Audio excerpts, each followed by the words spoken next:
Hi, I'm Ginger, and I'm sharing from the Holy Bible. Sorry about that. I was doing some laundry. I'm sharing from the Holy Bible. This is the Geneva New Testament with modern spellings, and it's come from 1 Timothy chapter 2.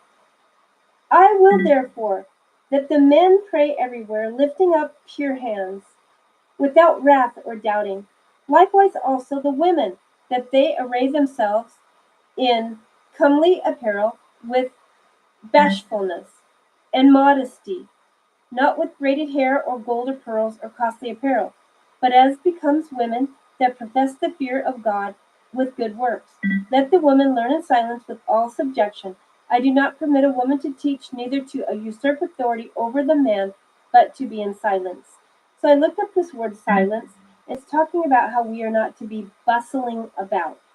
So when you go to your congregation or whatever, we are not to be loud, boisterous, and bustling about. We're not to be annoying. We're not to be disruptive. So many people think that a woman cannot even share the gospel on YouTube because of this verse. But if you look it up in the Greek, you will actually see the word bustle, bustle. And so this is talking about how we are not to be bustling about. Women are to be meek, and they are to be respectful, not just in church, but they're supposed to be meek and respectful and kind and gentle-hearted wherever they go. Men are to be gentle too. Gentleness is a fruit of the spirit. But okay, so I wanted to clear up that it is okay for women to share on YouTube, to share the gospel. It's okay for women to pass out tracts in their community, to go up to people and tell them Jesus loves them and share the gospel. In fact, we are commanded to do that. Men and women are to preach the gospel. So it would behoove you to look up the word silence. I can give you the number in the Strong's Exhaustive Concordance. It is number 2271, and the Greek word is heshuchia. I don't know if I'm pronouncing it right, but I'm trying. So yeah, it means not to bustle about. Okay, so I wanted to go over modesty. Now it says in verse number 9, likewise also the women, that they array themselves in comely apparel with bashfulness and modesty, not with braided hair or gold or pearls or costly apparel. So are you modest? I used to have a problem with immodesty. I used to not dress modest, and then God showed me that it is commanded, that He commands us to be modest, us women and also the men. We don't have to, men don't have to wear those little tank tops that show off all their muscles. And women shouldn't wear those spaghetti strap tank tops that show off all their cleavage and everything. And we shouldn't wear short shorts, and we shouldn't wear short skirts when we're showing off our thighs. And we need to be modest, not just in the way that we dress, but also in the way that we behave. We don't want to be flirtatious. If you are married, you can flirt with your spouse. If you get to get married one time, if you divorce, you have to either stay unmarried or reconcile to your spouse, and you don't get to get married again unless they die. Okay, so read Romans 7:1-3 for that. So I wanted to talk a little bit more about modesty, because it talks about how we're not to have braided hair, gold, or pearls. And what I've come to understand, at least this is my understanding of it, is that we are not to focus on the outward appearance. It's okay, of course, we should brush our teeth and take a bath and comb our hair and things, but what I believe he's saying here is that you are not to make all your focus on your jewelry and how you look and how much time you're spending on yourself and how great you look, and all these skin treatments and all this expensive jewelry and stuff. We're not to have expensive jewelry. In fact, I don't wear jewelry anymore. I do wear a wristwatch to tell me what time it is, but I've decided to not wear jewelry anymore. I'm not saying it's a sin to wear jewelry, because if you do it with the right attitude and you're not trying to turn heads and you're not lavish, you're not spending a lot of money on jewelry, then me personally, I believe that you are okay to wear jewelry. But for me personally, I just decided not to do it because I just decided to, you know, it was just a decision that I made, not because I think that people are going to hell if they wear jewelry. Because, like I said, if your heart is right and you're not trying to lure people through your jewelry or your makeup or your hair, then, then I believe it's okay if you're doing it for the right reasons. It's okay, in my opinion, to put on a little bit of makeup if you're not trying to allure people and you're not trying to entice the opposite gender and you're not trying to allure them in a sexual way. So, okay, going on, it says shamefacedness or bashfulness and modesty. So, women, don't be flirtatious. Don't go out there and say things that are obscene or questionable jokes. If it's questionable, you have no reason to even do a joke if you're even having a question in your mind if God's okay with it. So don't do nasty jokes. Don't be flirtatious and be careful because you don't want your brother to stumble. And I'll talk to the men too. The men should be modest too because they don't want their sister to stumble. You know, think in your mind, am I showing too much skin? Like be careful not to wear, like women should, if they're wearing a skirt, it should not be a mini skirt. It should be longer. If you're wearing a shirt, I think it's okay to wear like a t-shirt. Um, but I personally don't wear a tank top out and about unless I have something over it and I'm not going to take that over shirt off. So, you need to ask yourself, am I showing too much skin? You do not want to cause anybody to stumble. You want to live your life for God. It's worth it to live for God. He has his reasons, and one is to protect our brothers and sisters. Through the eyes is where this initial thing enters.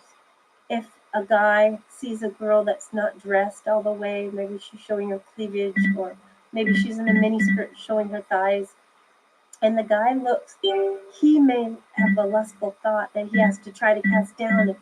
If when he's trying to cast that thought down or he's trying to look away, and it's a struggle for him, and maybe he does it, maybe he casts that thought down immediately and he's able to not let that sink into his mind. But some men have such a problem with it. It's so hard for them to battle it, and they're like trying to cast it down, and it's just such a battle. And if she had dressed modest, it would have been so much easier for him to walk past her, hello ma'am, have a good day, or whatever, hello, how are you today, you know and be able to look her in the eyes and smile at her and say have a good day without any thought of her body or a lustful thought or anything. So you don't want to cause people to stumble.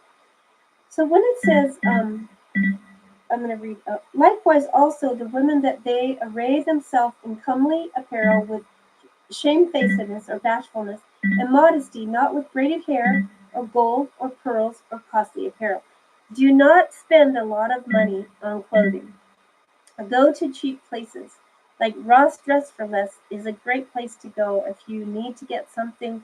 It's not going to cost you a lot of money. And sometimes we go to Goodwill and get things for cheap. Or go to Walmart. You do not have to go to these expensive department stores. In fact, you should not spend a lot of money on boots and shoes and clothing and handbags and makeup and things, because God tells us right here, likewise also women that they array themselves in comely apparel with shamefacedness and modesty, not with braided hair or gold or pearls or costly apparel.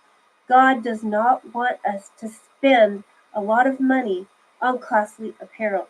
He wants us to be wise as serpents, but innocent as doves. He wants us to be wise. We could help a lot of people with our money. Why would we want to waste it on expensive clothes? Things that a moth can eat through, and then the moth has put a hole in your expensive dress or whatever. And then what? You wasted all that money on that expensive dress, and now it has a moth-eaten hole. And so, we need to be about the Father's business. It's not about how we look. Like I said, of course, we're going to bathe, we're going to brush our teeth, we're going to comb our hair and put clean clothes on. That's a given, that's fine. But these things that he's mentioned, like braided hair, I personally don't braid my hair, but I believe that if you did a simple braid and you are not trying to turn heads, that it's okay. Because I believe what he's saying in this verse is do not focus on all these elaborate braids and do not go buy costly clothes and do not be about trying to turn heads because of all your pearls you have on and stuff. I believe what he is saying is that we are not to focus on all these outward things. So I'm not legalistic. I don't come at people if they have a braid in their hair and they're a Christian. It's fine. They can do that as long as their heart is right and they're not trying to allure the opposite gender. Then go for it, as I'm understanding the word, the Bible here. So, but we are not to buy costly garments. I have done it before. I remember when I was in my 20s, I think I spent $80 on a dress one time, which is a lot of money. And I wouldn't now, but I can get a dress for, $13, $12.99 at Ross. I can get a skirt for like, between $10 and $12. I don't need to spend $80 or $90 on a skirt or a dress. So anyway, I wanted to go over this because I think that a lot of people either are way on this side or way on this side. So what we want to do is get the biblical perspective. We want God's perspective and we want to follow it. And so, he wants us to be modest. He wants us to be meek, humble. He wants us to be kind, to show forth his praises and to lift him up and to be honoring not only how we dress by being modest, but also how we act by having that modest behavior and that kindness and that pure heart. It says in verse 10, but as becomes women that profess the fear of God with good works, let the woman learn in silence with all subjection. I do not permit a woman to teach, neither to usurp authority over the man, but to be in silence. And like I said, I looked up that word in the Greek in the Strong's Exhaustive Concordance, and it's the word Hesuchia. I think that's how you pronounce it. It's number 2271, and it means um, distance from bustle. So that means we're not to be bustling about. When you go to the congregation, don't bustle about all over the place, being noisy and boisterous. Be a person that can learn from your pastor and don't go to a corrupt church. Make sure he preaches the Holy Bible and make sure that it's a word church, meaning not word of faith.